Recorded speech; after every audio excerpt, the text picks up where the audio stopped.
Howdy,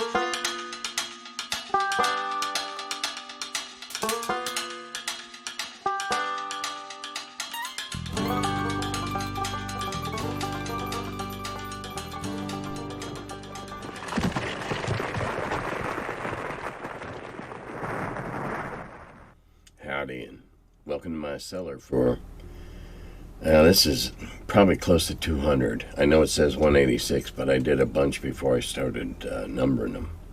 And there's some that weren't numbered. Anyway, it's been a long time. I had no idea until I stopped and thought about it. One of those things. I just had to tear myself off Civ 6. And while I'm thinking about other games, Warlord Games, what's up? Those merchant ships cast in resin are gorgeous. Why do you make us put together those fiddly bits for the other ships when you can cast resin that looks that good? All right, let's go. Oh, and let's see. This week I get formally invited to GaryCon next year, so I am going to be there. So that means TotalCon in February, GaryCon in March, and then probably Texas in June. We'll start off with this lovely comment. Thank you for the wonderful channel. Forgive me if you've covered this before. I'm still catching up on all your videos. What was the original thinking behind cursed items? I don't know that I have ever dealt with this. They often seem random and cruel, and my players hated them so much that I stopped using them. Well, I know why Gary put them in. All that glitters is not gold. All that seems to be what it isn't. You could look at some of the super intelligent swords as a cursed item. Everything that looks like it ought to be something that's, magical, like an alembic, or something of that nature. Every once in a while, one isn't what it seems to be. Or you end up with something that you hadn't meant to have. There are stories in Appendix N about cursed items, and there are many. There's a lot of folklore and a lot of what we call fairy tales, which are really distillations of old folk tales. There's a lot of them that have cursed items in there. Now, arbitrary, yes, if you're following a chart that says there should be one there. I only ever put cursed items in on purpose as perhaps a goal to retrieve this so it can be destroyed. Trying to think, I really... There again, if you're just using the tables, you need to exert more control as the DM and the creator, the outliner of the story. Now, I've always believed that we at the table are writing the story. I simply provided the framework. You're providing the framework. Don't put them in the framework except in rare occasions or obvious cases or something of that nature. They don't have to. They shouldn't be just random. However, there again, how about a cursed coin, a very valuable coin that has a curse on it. And the curse is that you can't ever keep any other money as long as you have this one. Whatever you have now, when you get this one, that's all you can ever have. And you can do fun stuff like that where it's not a curse that's going to cost a player its life. You can have fun with curses. Do I give the same prayers, spell slot privileges to druids in your games? Well, it's an interesting question. Since I've had my epiphany on Clerics, I have not had occasion to run a druid. However, I haven't thought through this, and I would say that up to a certain level, they would just be incantations or prayers, if you will, or something of that nature. But above, I don't know, maybe third or fourth level druidic spells, those would be spells, and those would require some preparation. Let's see what. Okay. Also, all right. Before I go to the next one, druids are a special case, but they're special. They're special to begin with because of everything they have to go through to get there. They're extraordinary individuals to begin with. So, I would depend on the circumstance and the player and the character, whether or not you can give a cleric or a druid or any spell caster a means of casting a given spell a number of times through a ring, an amulet, a bracelet. There's ways to do that if you want them to be able to do that, and if it's a handy, not fireball, lightning bolt level handy.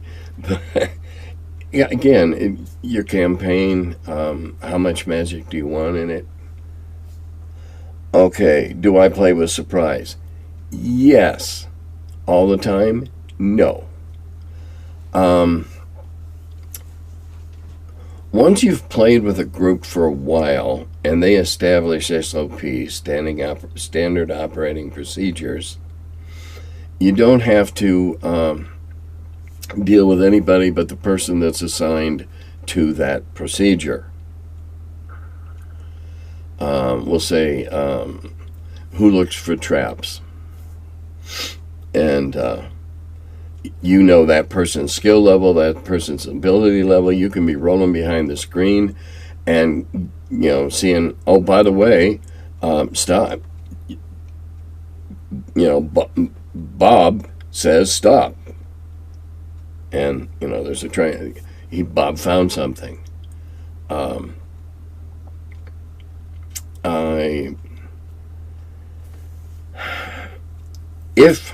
If you know that the guy on the point is alert, got his stuff together and that, it would be harder to surprise the party. But there are certainly many circumstances and sets of circumstances that can arise that would enable a party to be surprised. And I have a way I do that in the wheel games that I do, because they can be surprised, and that's I roll for the bad guys' initiative, and they all roll for themselves, and so some of them are surprised and some of them aren't. Maybe all of them, none of them are if I roll badly. That's one way you can do it. I use the D10 10 segment thingy, and if they roll better than the surpriser, then they aren't.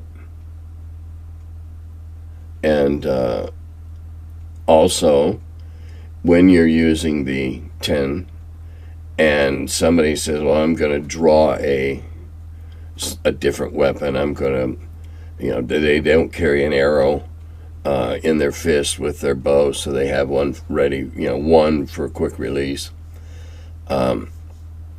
Then I just simply say, okay, you rolled a 2, you want to pull an arrow and knock it, you go on 5. Or if they're extremely dexterous, you go on 4. And then the surprise and the initiative works itself out, and then you go to straight up initiative. So yeah, surprise can be good, especially if there's plenty of circumstances where surprise would probably be expected, because you're in the lair of the evil bad guy who has all these silent spells around, and you don't realize it. You just think everything's quiet, and actually they're silent spells, so you don't hear stuff sneaking up on you. There's lots of cases where you might be surprised. Now, open the door and see a gelatinous cube. So what? It can't lunge out at you. Anyway. He says he's going to eagerly await my answers and be super critical of them if if I say something he doesn't jive with, that's okay. Because remember, and I try to say this every year, so this is the way I would do it. This is the way I think it should be in them. This is the way I recommend it be done. Your mileage may vary. This is just my opinions, the way I do it. All right. All right. Here's another nice one. Love your videos, Mr. Cass. Please stay healthy. Well, I'm glad to tell you I'm doing everything I can to stay healthy, including I'm back wearing masks indoors now and that. Imagine what a Bulette Rodeo would be like. Bulette is a mean monster and deserves a certain amount of mean ridicule. Well, who's gonna ride a Bulette? Not a human. Not if they're full grown. Even if they're half grown, not a human. So you're gonna train trolls to ride bulettes, or train ogres to ride bulettes. I don't. What would it be like? It would be awful. The old D&D Monster Manual illustration shows a bulette about to devour a halfling up a tree, clinging for life. And remember that this was something. Yeah, I obviously I remember. I wrote it. I don't think it would be possible. You couldn't keep them separated from each other. You'd have to have pens built of adamantium to keep the bulettes from crashing through them and to get at each other. Bulettes in groups are not a good thing unless it's a small family unit. Well, I honestly, and there are some of these are comments to the original. I honestly think they're quite useful in battles against dwarven cavalry. Trick is to get them to fight for you. Yeah, that's a hell of a trick. It's like convincing a rhino that you're his friend, except this is scarier than any rhino. Okay. On the topic of spamming spells, where we discussed, piling on the same name, and it's good. Spamming spells, I like that. I also use a rule that if someone passes their save against certain spells, most of them, if I recall correctly, they automatically save their subject to the same or very similar, like Charm Monster, Charm Person. Good idea. You already beat that day. That day, the vibes of the universe are not allowing you to be harmed. Nice idea. I like that. I also have a wonky rule to discourage throwing multiple fireballs and lightning bolts at the same target. If they take damage from such an effect, they're said to have been exposed, and beings who've been exposed are resistant to further exposing damage until the heal, which removes exposure. Dragon breath and other similar effects work the same. All right, now there was a response to this one, and then I'll discuss it all. Do your fighters have the same problems with their swords? Do the opponents get additional armor class against a weapon they have been struck by in the previous round? And then it was replied, don't be ridiculous. This isn't a balance issue. Spells and mundane attacks are by their very nature not balanced against each other. Fighters also don't run out of sword swings. Yes, they can.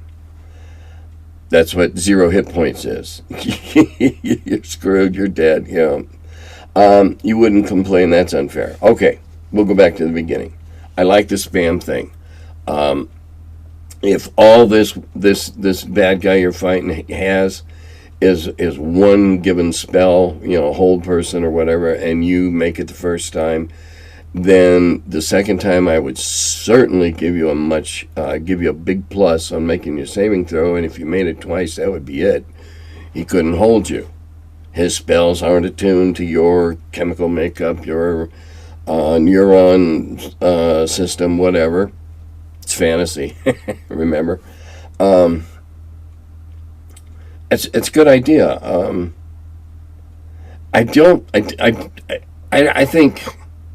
I think fireballs always have a fireball effect, and lightning always has a lightning effect. I'm sorry, that's just my opinion.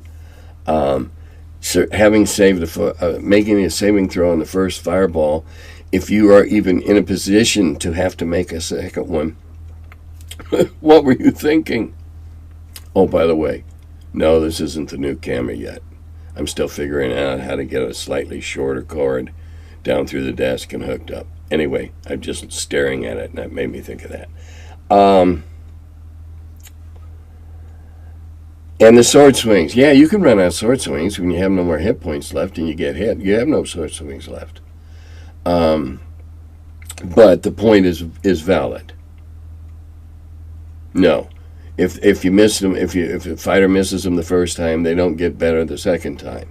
Unless you've written something into a magical item that does that. You know, the more times you get hit, the more you absorb some of those points, and there's oh golly, there's so many things you could do in there. And I just used the word golly. Wow. Hang on, I must need some more caffeine. Hey, if anybody that watches this knows anything about the Reign, REIGN beverage company, get in touch with me, please. Okay, question 1. This person felt necessary to a bunch of questions. He gets his money's worth. Under what circumstance might delvers need to launder the treasure they have looted? None. Not if it's treasure they looted. And I'm using a trope here. What dungeon delvers, dungeon crawlers, murder hobos do is they get stuff that nobody owns at the time, or they were dead, or they take it away from bad guys who they feel don't deserve to own it. They would rather. You'd never have to launder that. You might want to hide it because you come swaggering into town like Gru the Barbarian with, 3 little donkeys loaded with glittery, shiny stuff. You're going to attract every thief, cut purse, and brigand in the Shire. Question 1A. What fantasy role-playing game world institutions would you suggest are best equipped for dealing with a treasure laundering situation? Well, that's interesting.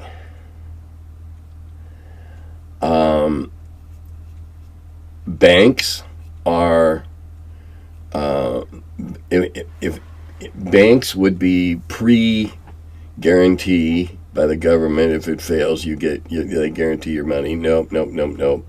Banks would be, I'd probably take something along the Harry Potter stuff and decide that a given race were the bankers, and of course they existed on their reputation, so they were pretty safe. But they'd be rare and few and far between, and only likely to be found in the larger metropoli. They wouldn't be just, sitting on every corner, hey, I got a magic box, I'll hold your goodies for you. But you could set it up, especially if you have a big main central city from which all your adventures radiate. But if you knocked off some lord's keep, being, not very lawful good, and you stole something that was known to have last been in his possession, yeah, you might need a fence for stuff like that, but that's entirely up to your imagination. Entirely.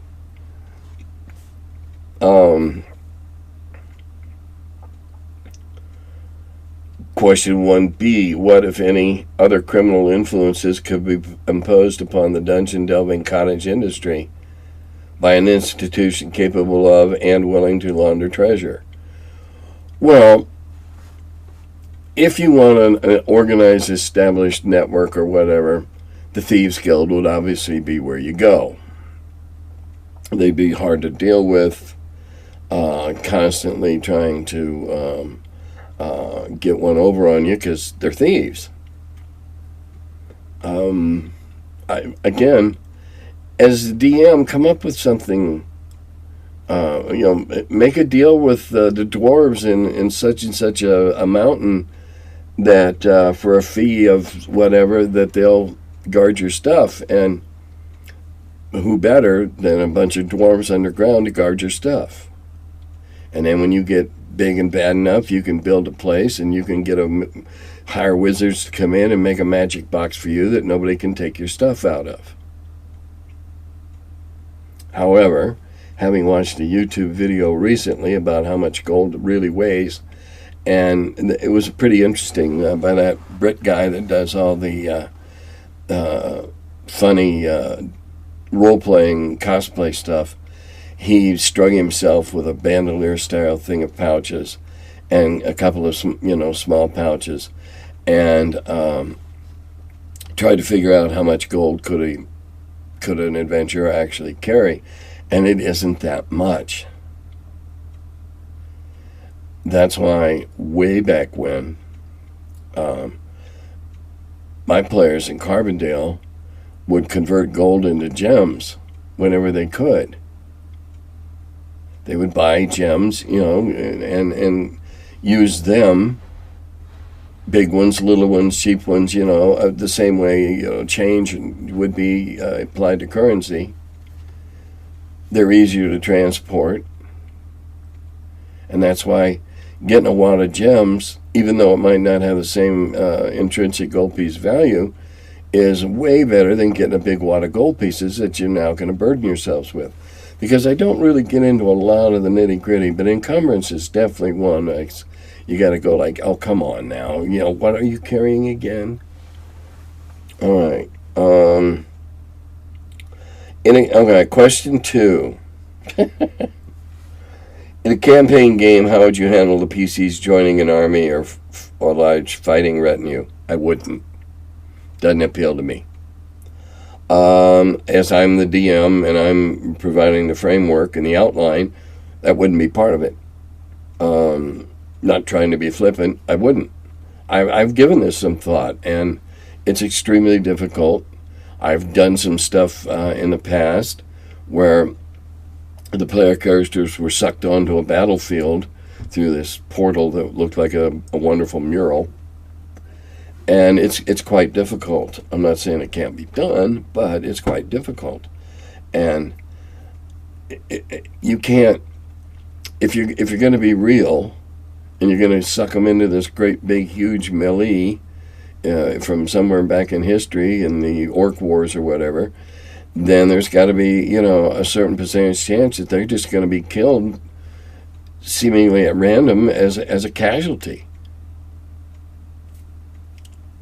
Tricky ground to get into. I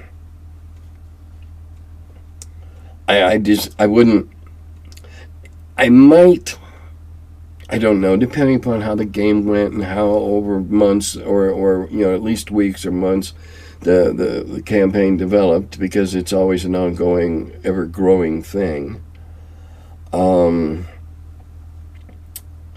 might allow them to hire on as mercenaries as a band of scouts or something like that, and then you can kind of generalize or amorphize the armies that are going on, and they're just doing scouting duties and whatever. That might be fun, but that would be primarily just to be killing stuff and gaining points.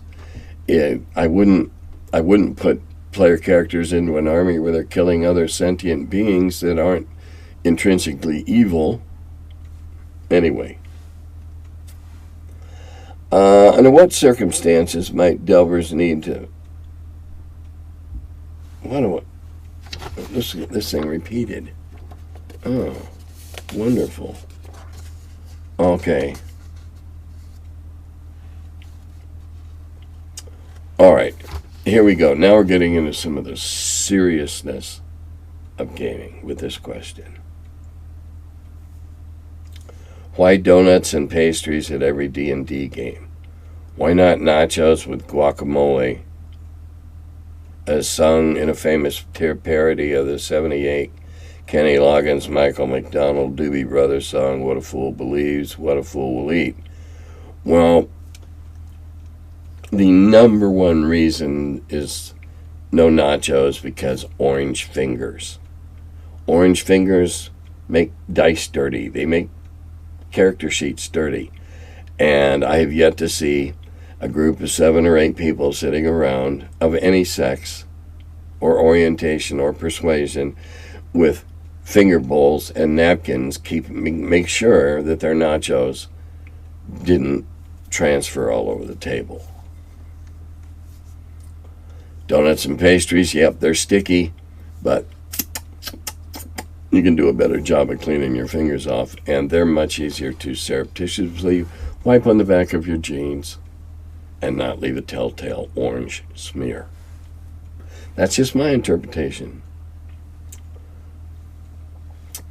And then there's a slightly snarky part at the end. After all, isn't the major point of your OSR style to really get down and groovy with the 70s nostalgia? No.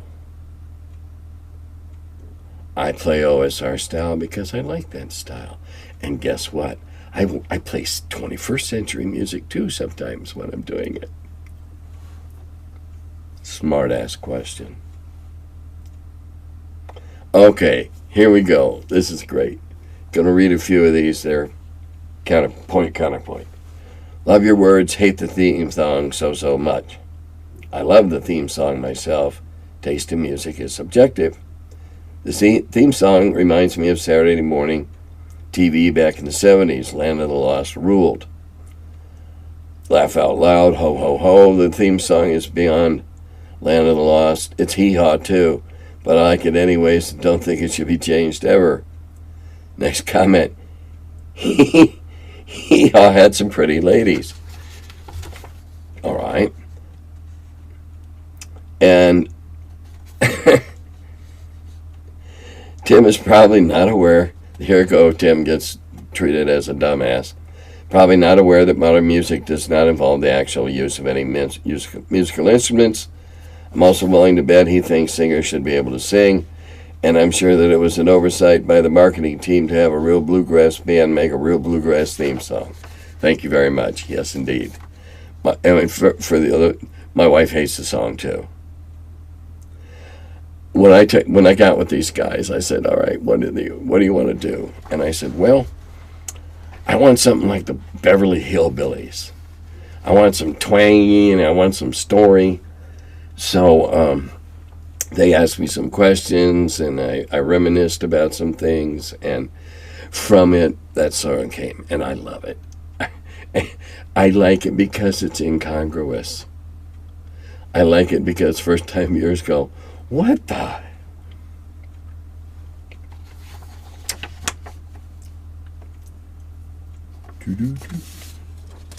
Okay, now we're going to deal with a topic of my choosing. As you know, it's usually in response to your comments. But I was thinking about this the other day. In the animal world, and considering man an animal, because, he's not a rock, he's not air, he's in the animal world, when confronted, confrontation can be startlement, stalking, being pounced upon, whatever.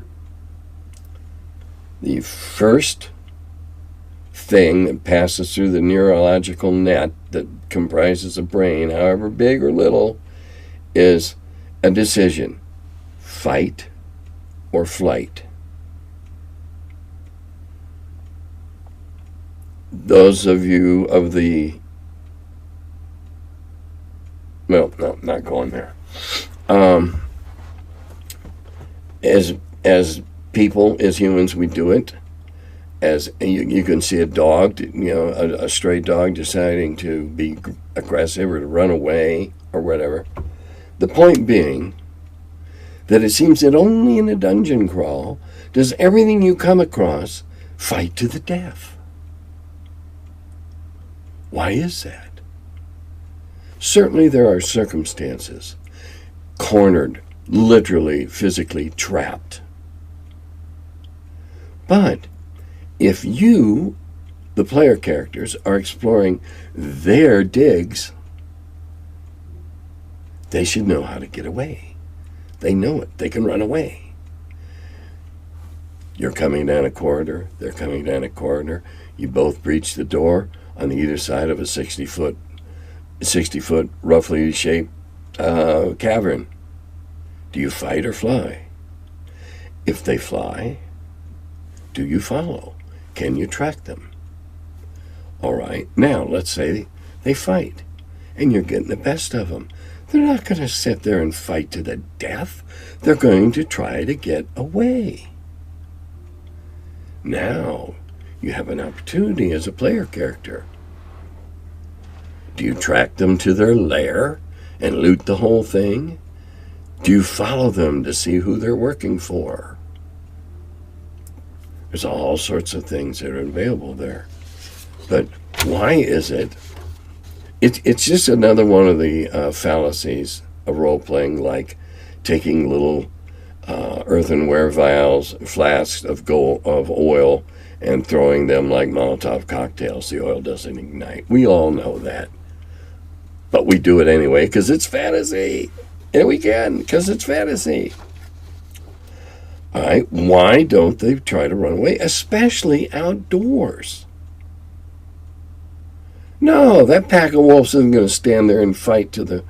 Yeah, you start besting that pack of wolves, they're gone. You wound a bulette badly enough, it'll take off. All right? Why do we do it that way? Now, let's examine another facet of this. If they do run away, well, how could the PCs benefit from that? Well, they could track them. They could hunt them down and kill them. The tracking could just be an observation to see who they're working for. They can hunt them down. If their job is to exterminate them, then they can do that. But supposing it's just something they ran into, killed a couple, there's a few XPs, and they ran a bunch of them off. Do you, as the DM, give them any credit at all for simply wounding a bunch of them and running them off? Why not partial credit? Obviously, something was learned in this encounter. And that's what that's what we're all doing, is learning and becoming more potent and stronger and brainier and whatever. We're learning. So, do you give partial experience? Yeah, they killed 2 of the 7 wolves and they beat up the other 5, so yeah, we'll give them the equivalent of killing 4 of them. Now, these are dire wolves, and they're big, and they're nasty, and they're worth, considerable number of points. They're not just little old scrawny German Shepherd rejects. And no, don't get on me, dog lovers. I got nothing against dogs. Nothing whatsoever. So, do you give partial for wounding and driving them off? And the reason I ask this is, number one, it seems like everybody stands and fights to the death. However, if they do run away, what would you do? If you're a hunter and you wound an animal, the ethical thing to do is to track it until you can either kill it or it dies of the wounds you've inflicted, and you can retrieve it and eat, etc., whatever you're going to do with it in a point. We would track it and hunt it down. Wounded animals are easier to track. Wounded creatures, they bleed. So it can be done. And it can become a whole new little side adventure in the part of the overland where you were doing. And, there's always experience to be accrued. Why couldn't you track them? They're going to bleed. Now, if they're magical, that's a whole different thing. But I'm talking about mainly physical entities. I'm not talking about wights and barrow wights and, zombies and stuff like that. But anyway, it's just, it's food for thought. It's food for thought. So I'm looking forward to going to Game Hole in several weeks. Right now, Madison and Wisconsin, Dane County is doing pretty good with the Delta variant, so fingers crossed. Gonna do that. In the meantime, got more ships to paint. Someday, though, I'll have them all done. Then we're going to have a big fleet action that's going to take us all day to play. Can't wait. In the meantime, take care of yourself. This isn't over. Get together, game in person, wear a mask. It's not like we can't understand what you're saying through a mask. It's not like you're wearing an OBA, oxygen breathing apparatus, like we did in the Navy when we did fire drills, and you had to shout at each other to understand what we were saying. It's not like that. So please be careful. Take care of yourself. And look for Tom Tullis's Fat Dragon Games, his new lizard folk or whatever. Really nice looking stuff. Congratulations to Jim Wampler on a smashing success on Volume 4 of The Scientific Barbarian. And hope to see some of you at TotalCon, and be back again next week. Dodata Govi.